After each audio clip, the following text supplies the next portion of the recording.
What is up, guys? What you're watching is actually a quick little commentary I'm bringing to you guys. And someone had asked me what my top albums were. I'm going to go ahead and run through these as fast as I can with you guys. This gameplay runs 18 minutes, so it gives me about a good time limit to hit my eliminate the objective. 55 artist mark. Let me go ahead and pull up my list real quick. Alright, here we go. Open this thing up fully. I'm gonna start with my top favorite album. It would have to go with Cajun Dance Party, the Colourful. It's a really dancey pop punk album. I really love it. Transitioning. The second one is Neutral Milk Hotel. This album's definitely shined out. I've got you. And it's in the Aeroplane over the sea. For some odd reason, the gameplay is way too loud for this commentary. Alright, I'm gonna lower that down a bit. I'm sorry about that, guys. My third one is actually gonna be Pear Jam Versus. It's just a great album that reminds me of my past and stuff like that, and it brings back the good shit. Jumping to the fourth album, which is actually the same kind of deal. It's Stone Temple Pilots' Core. I'm pretty sure you guys hear on the radio, depending on if you're in the UK or not. The fifth album would actually be Unknown Mortal Orchestra's album called 2. It's the second album they released. It's a lo-fi pop punk, or not pop punk album. It's a lo-fi indie pop album with a bunch of noise in it.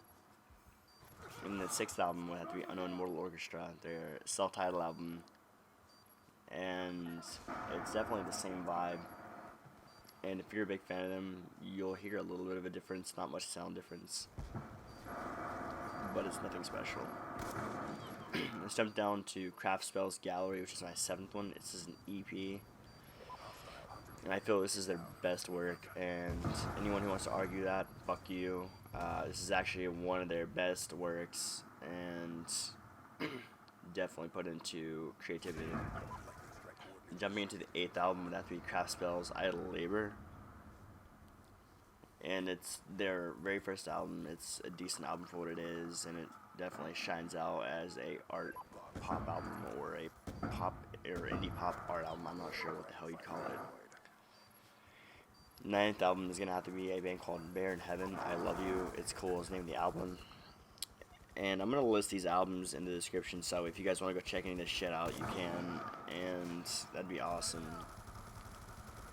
The 10th album is actually one of the albums that became obsessed with last year, 2012. It's called Deep Time by the band Deep Time.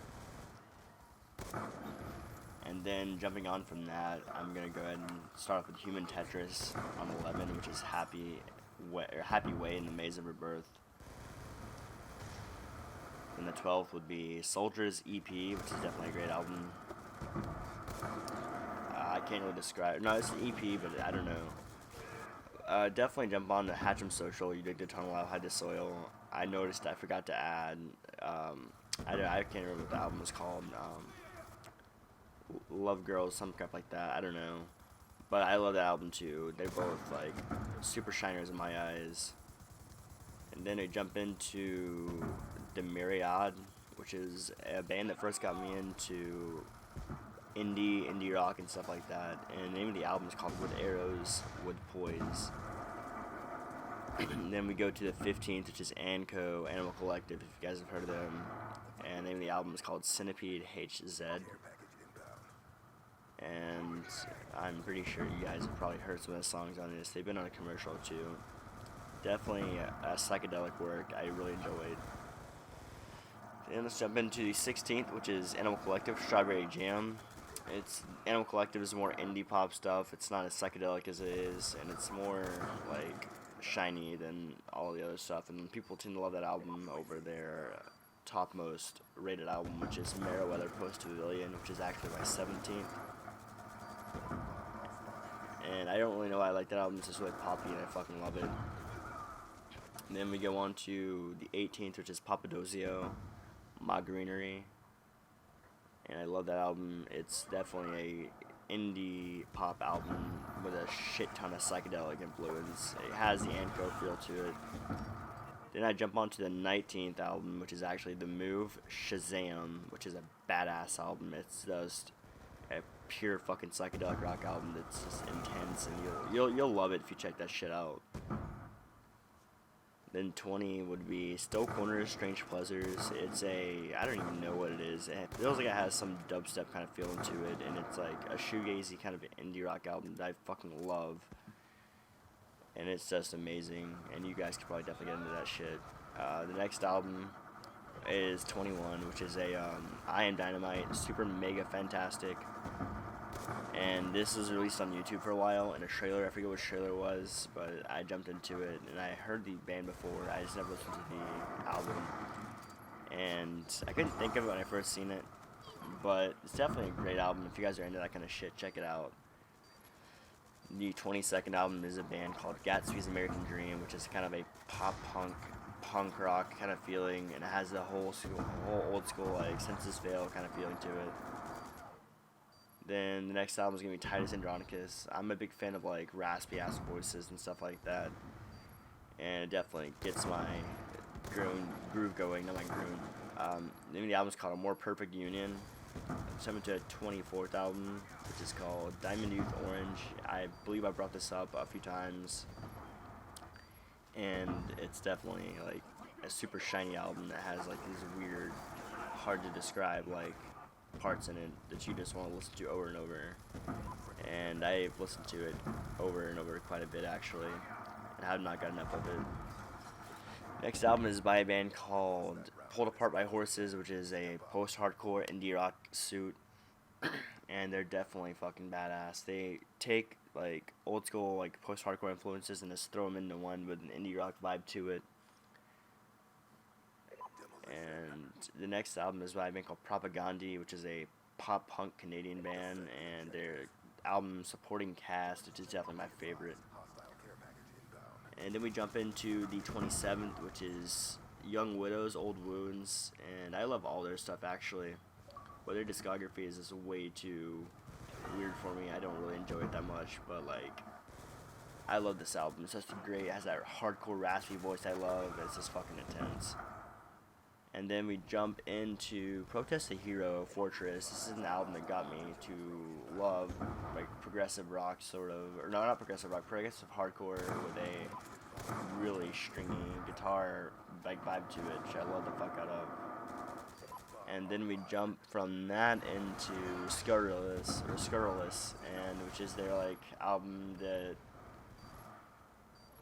was more prog metal than anything. It was definitely a change in their genre, and I guess they were trying to make a change for the genre and trying to put a new message to their fans, and it definitely succeeded in doing that. But some people were saying, oh well, Riff's stuff in this sucked, and it wasn't Riff, it was fucking someone else. The lead singer had wrote the lyrics for them, and usually it's Arif, which is the guy who plays bass, I believe, and he writes the lyrics most of the time. And I guess they weren't happy with it, so I don't know why, but whatever. The 30th album is going to be a band called Japandroid, Celebration Rock. It's a garage rock album. A lot of you younger kids would enjoy it because it definitely describes like the younger industry of like being a hipster or being like in the indie vibe sort of. I didn't add it on there, but their album called Post Nothing is definitely like their best work of all time. And I cannot get enough of that one. I listen to that more than anything. And since I listened to that, I mean, I had to throw that in there, just since it's not on there. Then we jump into an album by a band called Hockey called Mind Chaos. And they're an indie rock album, indie rock outfit, I'm sorry. That brought like a different vibe to like indie rock and definitely changed up a lot of stuff for the indie pop industry and influenced a lot of that stuff. Then of course you got Mumford & Sons, Sigh No More. With all the catchy stuff, I had to add it onto there. I listened to it over and over and over. Then we jump into Babel by Mumford & Sons, and you guys have heard this one as well. And I really don't know what to say about this album. It's decent for what it is. It became mainstream, and I was kind of like, yeah, I expected that crap, whatever. And then if you want to jump into more stuff that sounds like Mumford & Sons, go to the Silent Comedy. They are definitely a badass band. They were in some trailer, and I just couldn't get enough of the song, so I downloaded it, and I learned about them, and I fucking love them. They're just a great outfit to listen to over and over and over. Then of course we go to MGMT, Oracular Spectacular, like the indie pop psychedelic side of things. And it changes up a lot of things and definitely like brings out a lot more poppy stuff in there. Vibe. God damn. But then we go to MGMT Congratulations, and that's a crazy album. I can't really describe myself. It's got the old school feeling to it, but not much psychedelia. It's got more the surf rock indie pop vibe to it, in my opinion.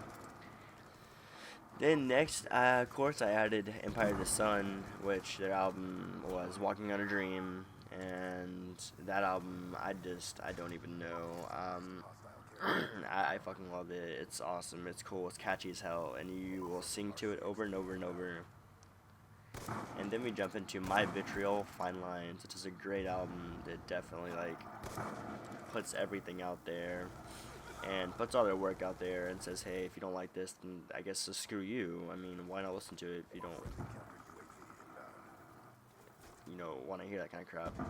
Then we go to Phoenix, Wolfgang Amadeus Phoenix, and I know you guys have heard of them. They've been on the radio with the song 1901, and they're freaking phenomenal, and there's nothing really much to say about them, but then I had to throw on Bankrupt, which is their latest album, and that was definitely like a strong point in their discography. It's more safe indie pop than like jumpy stuff that they wrote in the past. God, my throat's killing me.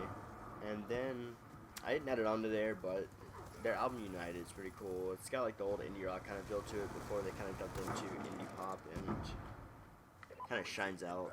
I'm sorry for the screen like going blank for a second. Then we jump into Band of Skulls, Sweet Sour. Definitely an awesome album. If you're into like stuff that you'll sing along to and scream along to and shout along to, then you'll fucking love this album. And then we jump into their next album, which is called, good God, what is it called? Baby Darling, Dollface Honey. And it's definitely an indie pop album with like acoustic feelings, kind of a Mumford & Sons vibe with a more indie pop kind of jump to it. And then we jump to the Marionettes self-titled album. Of course I had to do this. I listened to it over and over. I can't get enough of it. And then their album Islands, which was definitely a great post-punk album. And I love that stuff so much. It's just really depressing, and it just gets you right in the feels.